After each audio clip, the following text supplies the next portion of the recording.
예, 먼저 김남근 참고인께 질문을 드리겠습니다.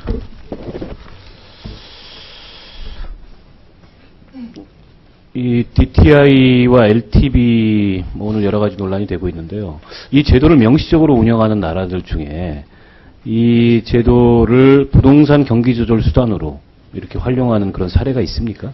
우리나라에서 아마 이 DTI 제도를 처음 이제 우리 정부에서 적용을 할 때 부동산 어떤 규제 수단으로 이것을 적용을 하다 보니까 자꾸 이게 DTI 마이크가 가까이 되세요. 예. DTI 제도가 이 그 부동산 어떤 정책 수단으로 좀 오해되는 측면이 있는데, 뭐 미국이나 유럽에 있어서의 금융소비자법에 있어서는 금융기관이 대출자에게 그 대출을 해줄 때 소득이나 채무, 고용 상태 같은 것들을 파악하지 않고 대출해줄 경우에는 대륙식법에서는 이제 불공정 대출, 영미법에 있어서는 이제 약탈적 대출, 프레데터리 론이라고 그래가지고 그런 관점에서 보는 거기 때문에 금융의 기본 원리로 봐야 될 부분이지 부동산 정책 수단으로 볼 부분은 아니라고 생각이 듭니다. 네, 말씀하셨듯이 소득 능력을 고려하지 않은 대출은 이제 약탈적 대출이라고 얘기를 하는데, 이 약탈적 대출에 대한 정의나 혹은 이제 외국의 사례 같은 경우에 이 약탈적 대출을 어떻게 규제하고 있는지 소개를 좀. 그 약탈적 대출이라는 것은 차입자가 자기 소득이나 자기의 재산을 가지고 그것을 갚는 것이 아니라 결국 못 갚으면 그 사람이 갖고 있는 집이나 뭐 차량 이런 것들을 압류를 통해서 채무를 해소하겠다라는 것들이 이제 약탈적 대출이고요. 그 예로 대표적이 드는 것들이 이제 3년에서 5년 동안 이렇게 거치 기간 동안 이자만 갚다가 원금을 일시에 상환하도록 하는 것들을 대표적인 약탈적 대출로 보고 있습니다. 그런 경우에서는 자기 소득으로 갚게 되는 것이 아니기 때문에, 특히 이제 미국의 대공황이나 이런 시절에 이제 이런 식의 대출들은 집값이 오를 때는 문제가 없는데 집값이 떨어질 때들은 이제 금융기관이 너도나도 회수하기 시작하게 되게 되면 대공황을 불러일으킬 수 있는 것이어서 뭐 대부분 이제 약탈적 대출을 금지하고 있고요. 또 하나가 그런 이제 소득 능력이나 이런 부분들을 조사하지 않고 하는 대출. 지금 우리 주택담보대출 구조를 보면 만기 일시 상환 대출의 비율이 굉장히 높습니다. 그래서 구조 개선의 필요성이 계속 얘기가 됐음에도 불구하고 이게 개선이 안 되고 있는데, 지금 말씀하셨던 그런 관점에서 봤을 때 지금 우리 이 주택담보대출의 구조, 이게 약탈적 대출로 변질될 가능성 굉장히 높다고 보지 않으십니까? 우리 한국에 있어서 지금 그 3년에서 5년 거치 기간 동안 이자만 갚다가 만기에 일시 상환하는 대출이 한 전체 그 대출이 한 31% 정도 됩니다. 한 102조 정도 되는데, 뭐 미국식으로 따지면 이게 전형적인 약탈적 대출이 되는 것이고요. DTI 제도 같은 경우에 있어서는 수도권이 아니라 지방에 있어서는 이제 이 부분을 적용하지 않고 있는데, 만일 뭐 정부 정책으로는 적용하지 않는다 하더라도 금융기관마저 이런 DTI 같은 기준들이 없이 대출해 줄 경우에 있어서는 이 부분도 이제 영미법 개통으로 본다면 약탈적 대출에 해당할 수 있다고 보여집니다. 예, 고맙습니다. 후보자님, 이 DTI LTV 완화를 하게 되면 단기적으로는 가계부채가 증가할 겁니다. 인정하시죠? 예, 뭐 조금 증가할 부분도 있을 테고 구성이 바뀔 부분도 있을 수 있고 그렇습니다. 아니, 어쨌든 지금 소득이 늘어나지 않는 상황에서, 경기 침체 상황에서 레버리지를 늘리면 부채가 증가할 수밖에 없지 않습니까? 근데 박근혜 정부 그 경제혁신 3개년 계획을 보면은 2017년까지 가처분 소득 대비 가계부채 비율을 160% 초반, 지금 이제 170%에 육박했는데 한 5% 내리겠다, 이런 목표가 제시가 돼 있어요. 근데 우리 가계소득 뭐 보시겠지만은 저 표 봐주십시오. 75년을 일로 기준으로 해서 GDP하고 가계 가처분 소득 증가율을 비교했는데 격차가 굉장히 큽니다. 소득이 안 늘고 있는 거죠. 이런 상황에서 그 가계부채를 관리하면서 또 부동산 차입 규제를 완화할 두 가지를 동시에 달성할 그런 그 묘안이 뭡니까? 저는 이 얘기를 듣고 있으면은 자꾸 이 동그란 네모를 말씀하시는 것 같아요.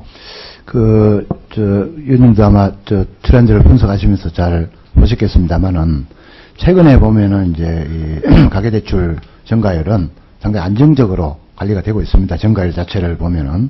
근데 이제 문제는 저게 자꾸 비율이 자꾸 악화되는 이유는 분모인 가처분 소득이 늘지 않아서 그런 겁니다. 그러니까요. 네, 소득이 안 느는데, 네, 그래서 지금 빚을 더 낼 수 있는 여력을 주면서, 네. 부채는 또 잡겠다. 이게 괜히 모순되잖아요. 뭐 그렇게 보실 수도 있겠습니다만은, 저는 기본적으로 저걸 완전히 없애겠다는 게 아니라 합리적으로 조정을 하겠다는 거니까 구성이나 이런 부분도 변화가 있을 수가 있고요. 그렇게 하겠다는 말씀이고, 저는 어떻게 분모를 좀 빨리 좀 키우는 정책을 써서 저 비율을 안정적으로 관리하는 게 좋겠다 이 생각을 가지고 있습니다. 자, 또 한 가지는 이게 자금 차입 규제를 완화해서 가계에 추가로 자금 공급을 할 수 있을 것인가 이 점에 있어서도 의문이 있어요. 지금 DTI하고 LTV를 모두 적용받는 수도권의 은행 부분 이 주택담보대출 가운데 절반이 이미 LTV 50%를 넘고 있는 상황입니다. 이게 왜 이렇다고 보세요? 그것은 가장 큰 원인은 최근에 수도권에 아까 제가 말씀드린 대로 집값이 사실은 평균적으로 20%지 그렇죠. 많이 떨어진 데는 30, 40% 떨어졌어요. 가격이 떨어졌습니다. 그 얘기는 무슨 얘기냐면 은행의 입장에서는 이 담보가치 하락을 우려해서 이 LTV를 더 조정할 여력이 없는 거예요. 지금 가계도 이 대출 여력이 좀 있다고 보지 않고 가계부채도 굉장히 위험한 수준인데 은행들도 은행의 재무 건전성을 고려해 봤을 때 지금 LTV를 정부가 올린다 그래서 그렇게 막 올려줄 수 있는 상황이 아닙니다. 저도 은행들이 그렇게 할 걸로 봅니다. 지금 가격이 많이 떨어져 가지고 LTV, DTV 그 상한을 초과한 그런 그 주택에 대해서 뭐 정부가 감독 규정을 조금 완화한다 하더라도 아니 그러면 실효성의 문제가 발생하는 거잖아요. 아니 근데 네? 실수요자 중심에 실제로 젊은이들 상대로 거나 그다음에 집을 청약을 오래 대기하고 있는 실수요가 상당히 많은 지금 대기를 하고 있습니다. 그래서 실수요자 중심의 그런 그 합리적인 조정 이걸 제가 말씀을 올리는 것이지 그 예. 무슨 뭐 투기권을 2채, 3채 무슨 하는 이런 사람들한테 대출 그런 차원은 얘기는 예, 아닙니다. 그 실수요자 얘기를 하셔서 그런데 저는 그게 굉장히 위험할 수 있는 발상이라고 생각합니다. 아까 답변을 하실 때 그 전세 수요를 매매 수요로 유도해야 된다. 그런 점에서 이 규제 완화가 효과가 있다 이렇게 말씀을 하셨는데 지금 그런 차원에서 봤을 때 지금 실수요자들 같은 경우에는 우리 후보자님 말씀하신 실수요자는 아마도 전세자금 대출을 갖고 있는 수도권의 30대 이 사람들이 지금 그 금융부채를 동원할 여력이 가장 높은 걸로 나오는데 근데 이 사람들 같은 경우에는 미래에 자기 가처분 소득을 가지고 소비하고 내수를 담보해야 될 그런 세대입니다. 지금 50대 이상 차주들 같은 경우에는 이미 이제 목까지 가계부채 여력이 꽉 차서 더 이상 대출을 할 수 없는 분들이 굉장히 많은데 결국에 이거는 부동산 경기를 활성화하기 위해서 일종의 세대간 돌려막기를 하겠다 이런 발상으로도 볼 수 있거든요. 근데 지금 좀 전에 노령층 말씀을 주셨는데요.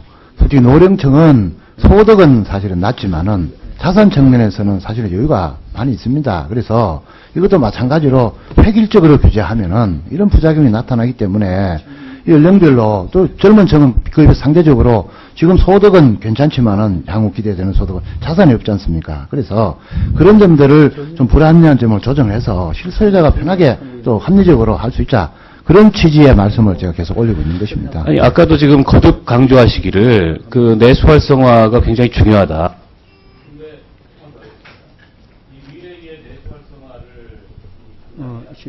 지금의 이제 30대 혹은 뭐 40대 초반.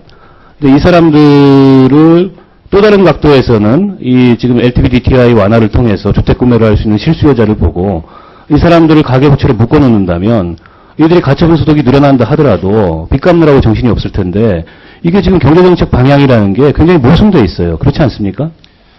물론 이제 극단적으로 말씀하시면은 이제 자기 부담 능력을 과도하게 넘는 그런 빚을 지게 되면은 뭐 그런 현상이 벌어지겠습니다만은 지금 은행에서도 금융기관에서도 다 그런 부담 능력을 다 평가해서 지금 하고 있지 않습니까? 그 오버하는 지금 대출을 하고 있는 건 아니거든요. 그래서 저는 그 빚내서 집을 사는 이것을 장려하거나 유도하는 정책은 이제 그만해야 된다고 생각합니다. 이미 그런 정책도 충분히 시행해봤고 그게 가져오는 이 부동산 투기 혹은 부동산 거품 이것도 우리가 경험했고 근데 또다시 그런 악순환을 반복한다는 것은 전 또 다른 실패를 자초하는 일이라고 생각하고 관껏 이게 소득을 늘려야 되고 또 주택 가격이 하향 안정화되고 그런 가운데 주택 시장이 정상화가 돼야지 이걸 인위적으로 빚을 더 낼 수 있는 여력을 줌으로 인해서 이 주택 경기를 활성화하겠다는 것은 다른 많은 부작용들을 예상하지 않는 굉장히 근시안적인 정책이 될 가능성이 있다고 생각하고요.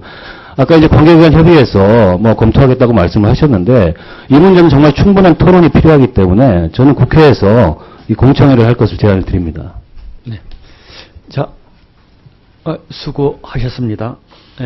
다음은 김광림 의원님 그 질의해 주시기 바랍니다.